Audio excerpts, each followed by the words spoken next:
Bonjour à toutes et à tous et bienvenue dans le condensé de l'actualité de ce mardi 16 décembre 2025. Démarrons ce tour d'horizon par une triste nouvelle. L'ancien député universitaire Octave Kossi Roulegbe est décédé à l'âge de 80 ans. La disparition de celui qui portait le nom traditionnel de Sa Majesté Awinian Mendiemando Kokmon a été confirmée par sa famille ce lundi 15 décembre 2025. Figure majeure du monde académique béninois, le professeur Roulegbe était le président fondateur de l'université Roulegbe North American University, considérée comme la première université privée du Bénin avec des implications dans plusieurs pays africains. Son parcours a également été marqué par un engagement politique et institutionnel, notamment en tant que député à l'Assemblée nationale et ancien ministre d'État chargé des mines et de l'énergie en République centrafricaine, enseignant-chercheur reconnu et acteur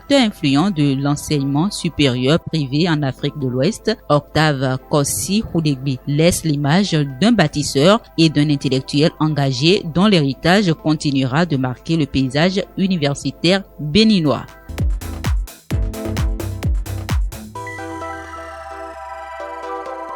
Après cette triste nouvelle, l'actualité judiciaire continue de retenir l'attention. La Cour de répression des infractions économiques et du terrorisme CRIET a rendu lundi 15 décembre 2025 son verdict en appel dans le dossier de Steve Amoussou alias Frère Mvi. Bien que les infractions aient été requalifiées en appel, les peines prononcées en première instance restent maintenues à 2 ans, soit 24 mois de prison ferme et une amende de 2 millions de francs CFA. La chambre d'appel a retenu contre Steve Amoussou les faits de harcèlement via communication électronique, publication de fausses nouvelles et incitation à la rébellion annulant les accusations précédentes d'injures avec motivation politique et diffusion de fausses nouvelles. L'un de ses avocats, Maître Aboubakar Baparapé, a précisé qu'il ne saisirait pas la Cour suprême, estimant que la décision d'appel ne creusait pas la peine et représentait un soulagement pour son client.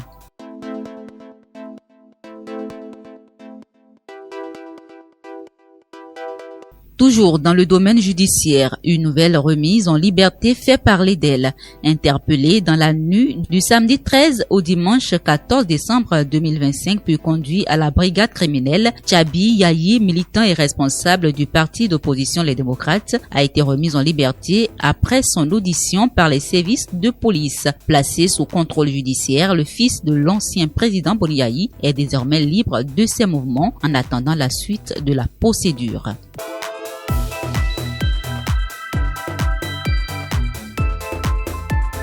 Le Bénin continue de valoriser ses traditions et savoirs endogènes à travers des initiatives culturelles et éducatives. La salle des fêtes Festival des Amènes à Abomey-Calavi a accueilli le samedi 13 décembre 2025 la 5e rencontre annuelle de l'ONG Cercle du Savoir Endogène. Placée sous la conduite du vénérable Dr Dosavi Marcelin Rondemican, dit Datovodno Ablélé, la rencontre a réuni universitaires, têtes couronnées, praticiens et passionnés autour du thème pratique de la géomancie et optimisation du bien-être général avec pour objectif de mieux faire connaître et démystifier les savoirs endogènes. Au fil des échanges, plusieurs communicateurs dont le praticien du Fa Brekten Korji et le consultant en géomancie astrale Maître Folie Valère Tossou ont mis en lumière les apports du Fa à l'équilibre spirituel et au bien-être général tout en appelant à mettre fin à la stigmatisation de cette pratique ancestrale. Le secrétaire général de l'ONG a présenté le bilan des activités de l'année, soulignant l'engagement constant du Cercle du Savoir Endogène en faveur de la démystification et de la valorisation des traditions et savoirs endogènes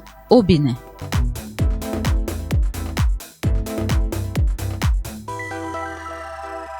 Une note sportive pour clôturer ce condensé de l'actualité. Le catcheur américain John Cena a officiellement mis un terme à sa carrière professionnelle le samedi 13 décembre 2025. C'était à l'issue de son dernier combat disputé lors du Saturday Night Main Event à Washington DC, où il s'est incliné par soumission, cédant face à la prise d'étranglement de Gunther après 23 minutes d'intenses combats méthodiques. Fidèle aux traditions du catch, John Cena a choisi de laisser ses baskets et poignets élastiques au centre du ring. Ce geste sobre et fort à la fois a semé définitivement la fin de sa carrière sportive. Ce fut un plaisir de vous servir toutes ces années. Merci, a-t-il déclaré après avoir reçu un hommage solennel. C'est tout pour le condensé de l'actualité de ce mardi 16 décembre 2025. Merci de votre fidélité.